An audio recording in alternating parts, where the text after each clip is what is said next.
Olá, minha gente, tudo bem com vocês? Eu sou o professor Danilo Fé, sou professor de História de vocês e a gente se encontra para mais uma aula de História, né?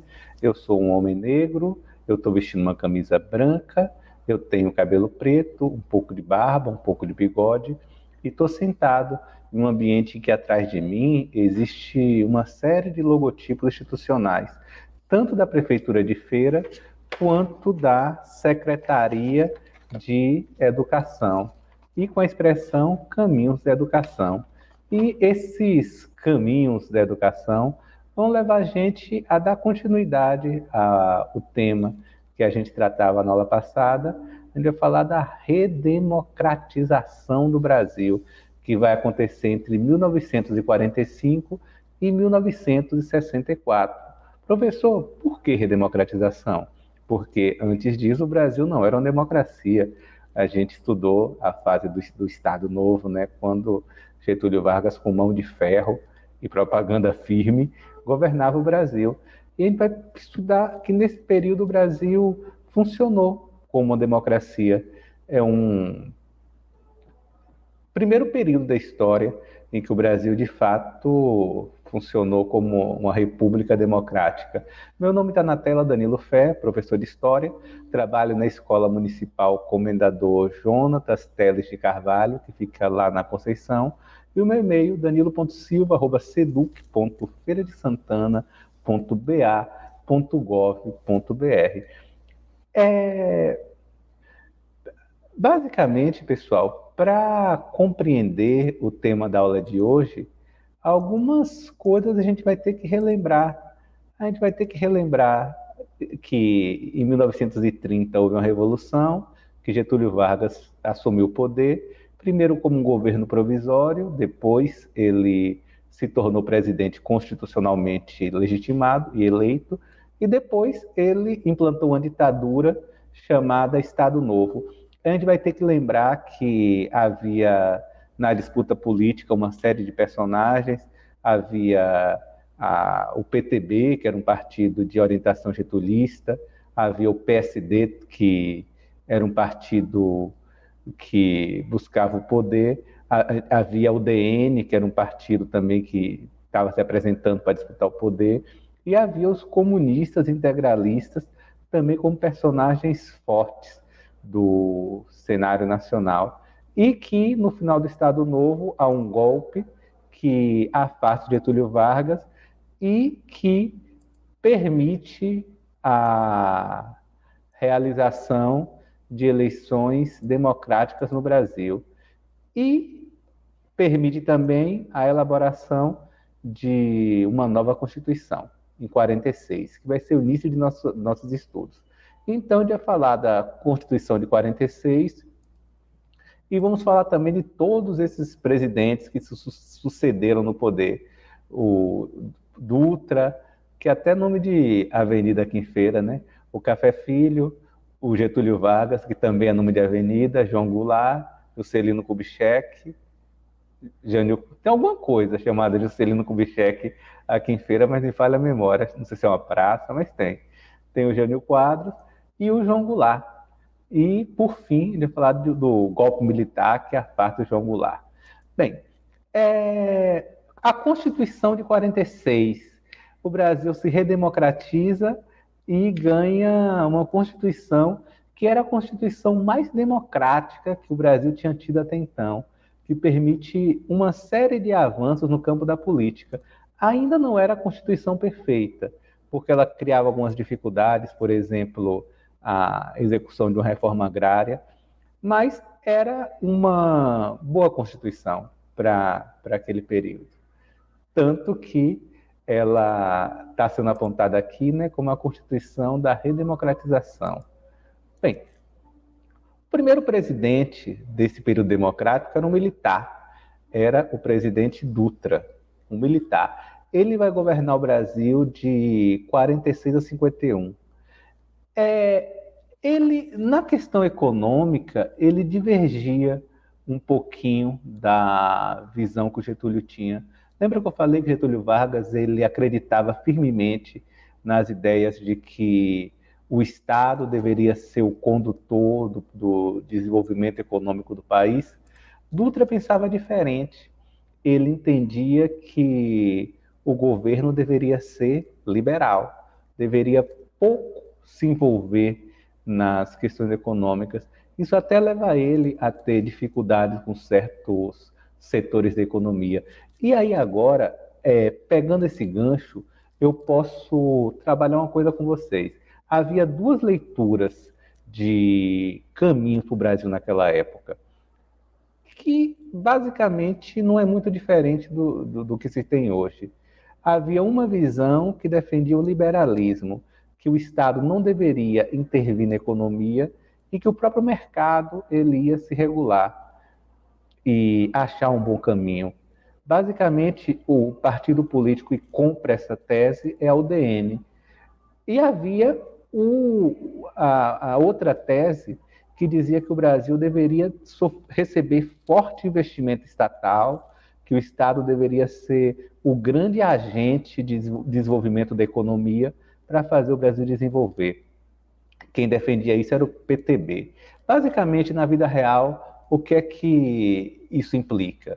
Bem, os liberais entendiam que o Brasil, naturalmente, à medida que se estabelecesse aqui um ambiente de negócios, uma economia consolidada, naturalmente você ia ter a formação de uma indústria nacional.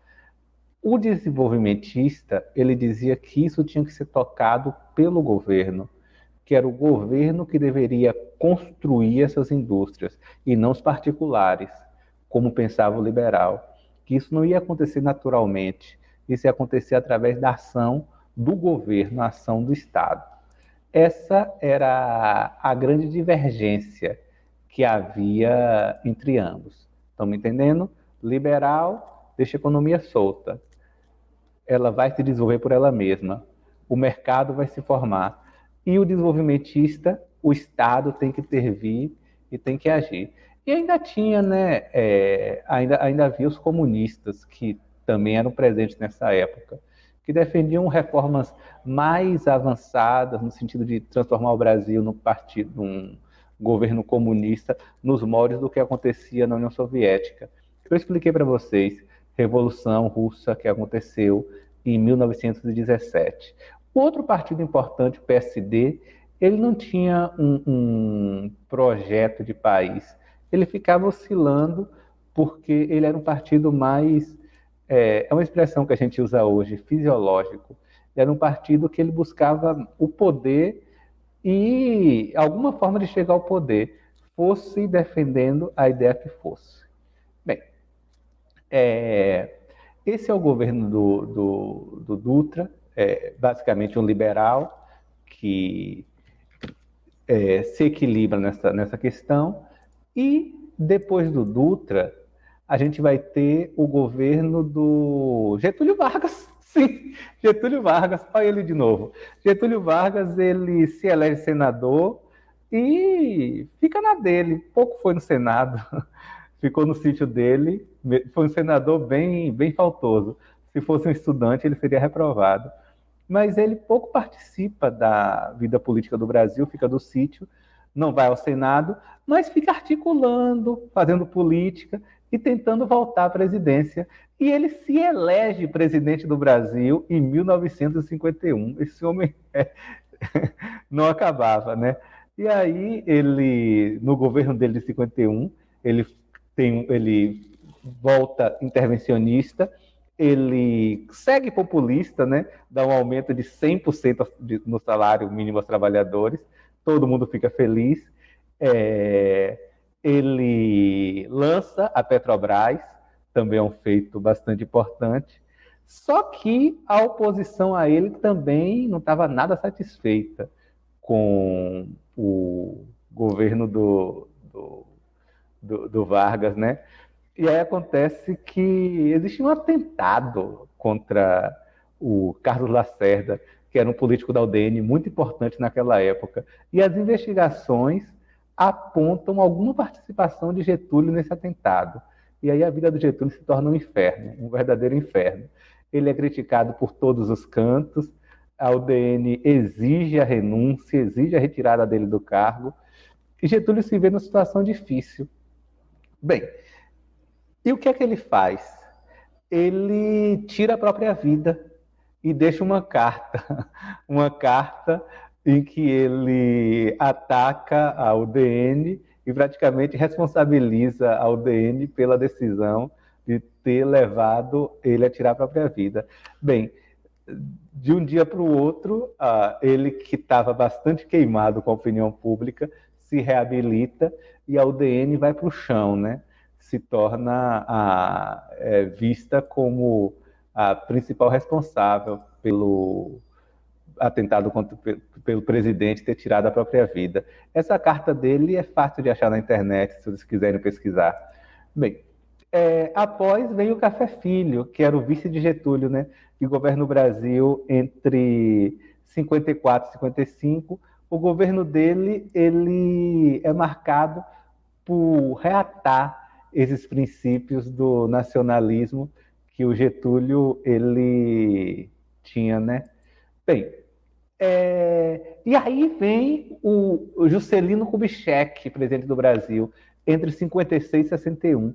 Esse é um governo que leva ao extremo a questão do desenvolvimentismo.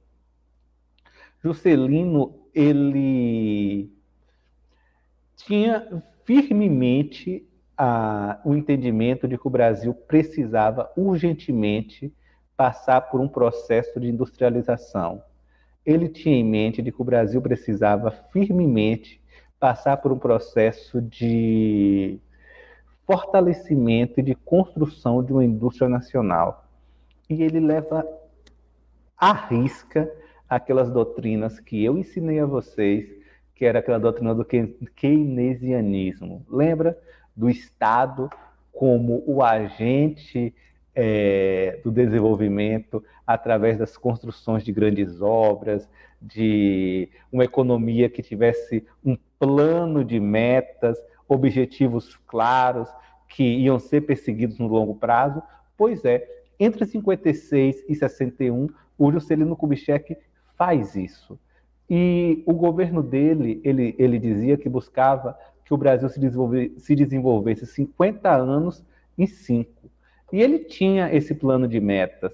Bem, e ele faz pesados investimentos na indústria nacional, também se articulando, e aí ele tem uma habilidade de se articular também com o mercado, com o investimento externo. Ele consegue... Ele não tinha nenhum preconceito com o dinheiro de fora chegando no Brasil.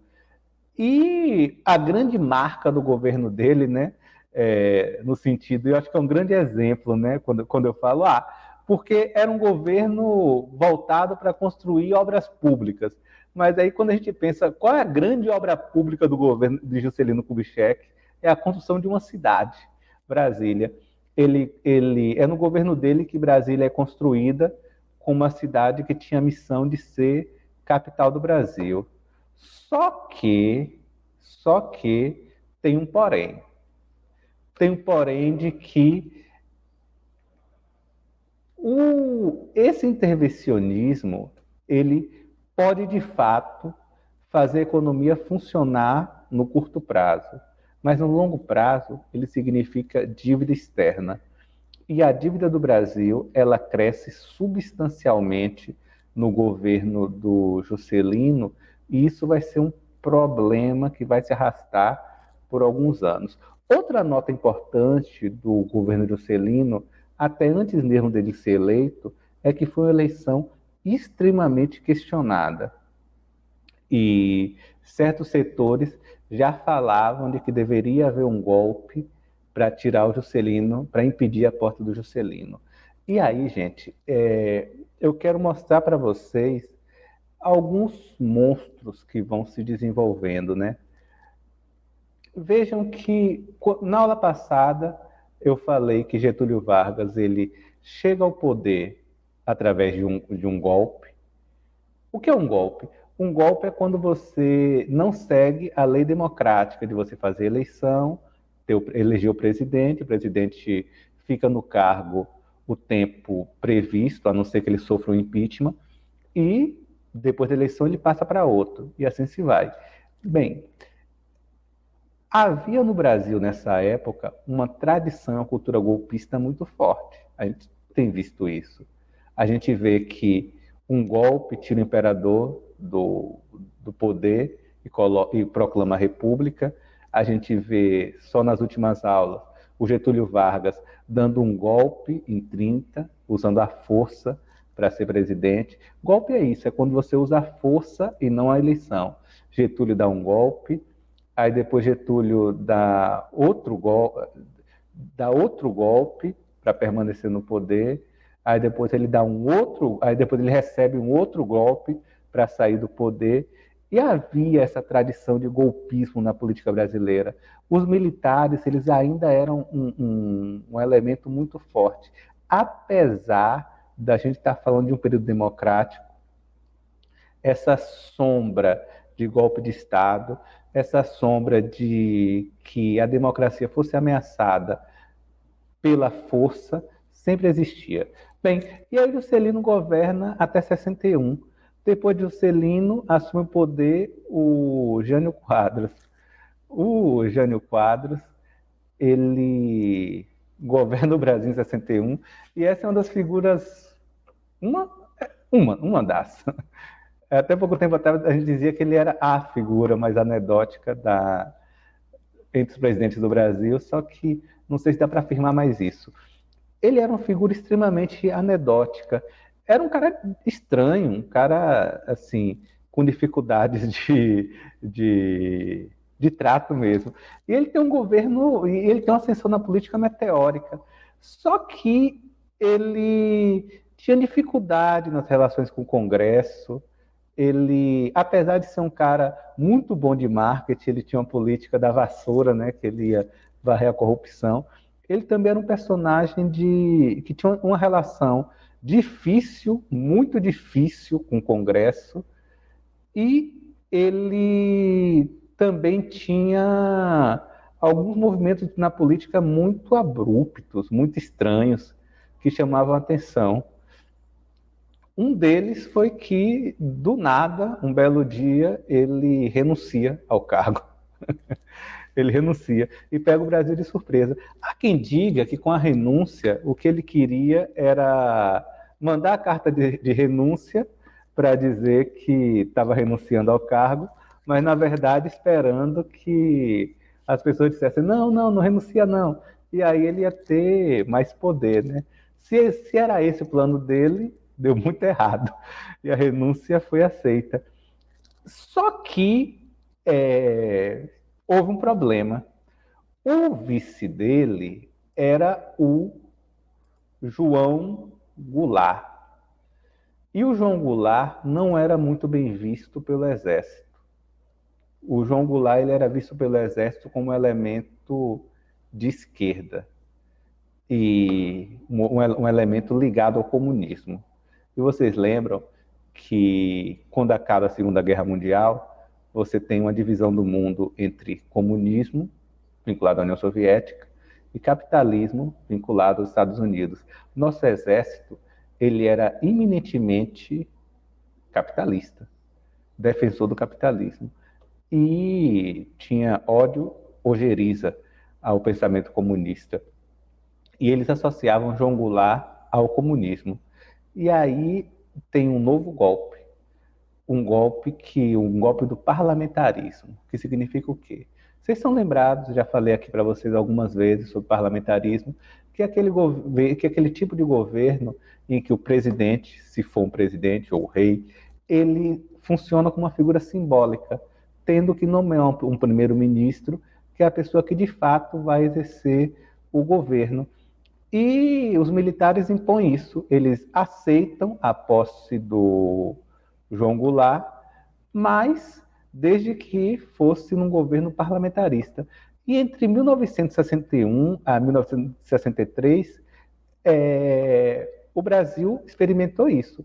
O que, na realidade, era um golpe, né? Os militares obrigaram isso a acontecer. Mas um grande movimento pela legalidade acontecia, e pedia que isso parasse, essa loucura, e que o presidente de fato pudesse governar. Até que em 1963 houve um plebiscito. Plebiscito é uma eleição em que você vota numa ideia, que era qual? O povo decidir se o João Goulart ia governar de fato ou se ele ia ter que nomear primeiro-ministro. E o plebiscito, por ampla maioria, determinou que o João Goulart de fato assumisse a presidência. E o João Goulart, tão logo ele assume, ele lança as chamadas reformas de base, que eram planos de desenvolvimento do Brasil, que incluíam a reforma agrária, uma reforma tributária, uma reforma no sistema financeiro, uma reforma administrativa, que muitos apontam que tinham potencial de permitir uma ascensão social das classes mais pobres do Brasil. Só que ele não tinha apoio para fazer isso. Ele não tinha apoio nem interno, nem externo. Externamente, principalmente os americanos, viam isso como uma ameaça de comunismo, internamente também. Muitas forças conservadoras do Brasil temiam que isso fosse o caminho para o comunismo. E o que acontece é que, em 1964, há um outro golpe, e esse golpe afasta o João Goulart da presidência, e ele é retirado do cargo e começa uma nova fase da nossa história, chamada ditadura militar. Uma fase bem triste, que vai ser o tema de próxima aula nossa. Mas isso a gente vai falar mais à frente.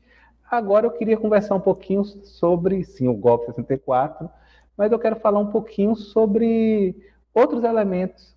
Queria falar um pouquinho sobre a cultura brasileira nessa época.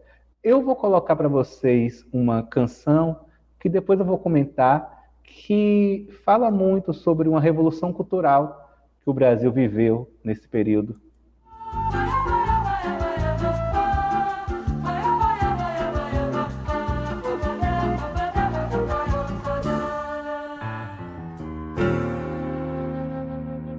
Vai minha tristeza e diz a ela que sem ela não pode ser.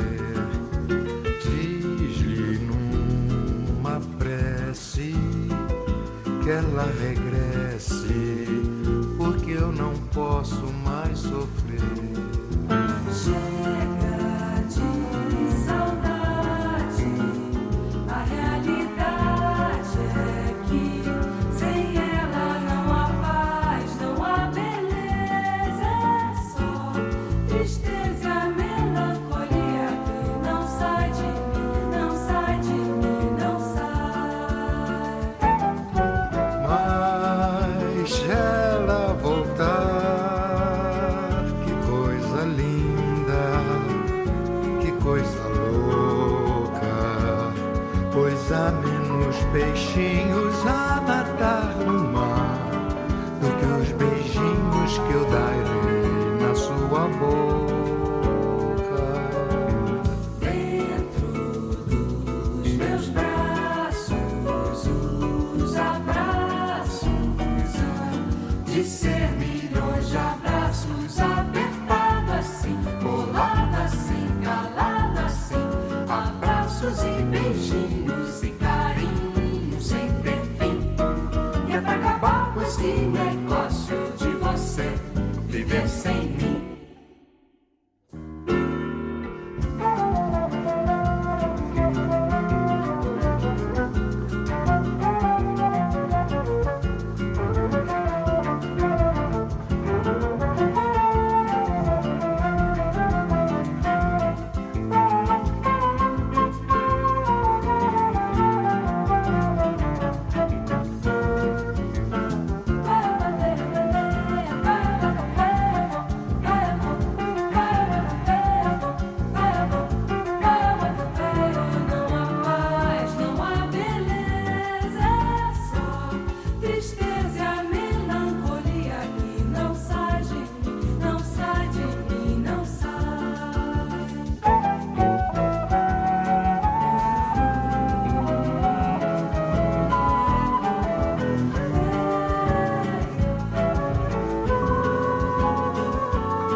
braços, apertado assim, colado assim, calado assim, abraços e beijinhos e carinhos sem ter fim.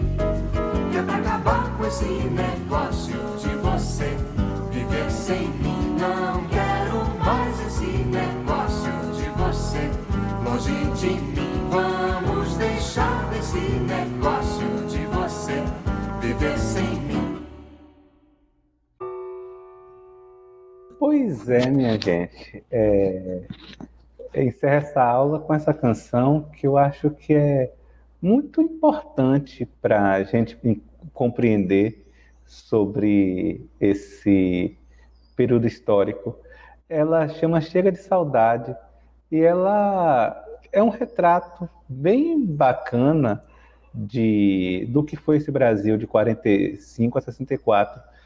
Esse Brasil que passa por um grande período de modernização na sua economia, um Brasil que experimenta áreas de democracia pela primeira vez e consegue produzir uma música que também refletia, né, esse processo de modernização que é a Bossa Nova. Assim, essa canção Chega de Saudade, eu acho que ela reflete um pouco disso, porque até então a música brasileira, ela era um pouco triste, ela tinha uma característica um pouco triste de falar de tristeza, falar de amores que não davam certo. E essa canção, ela começa assim, começa triste, mas lá pelas tantas ela dá uma reviravolta e ela passa a ser uma canção extremamente otimista.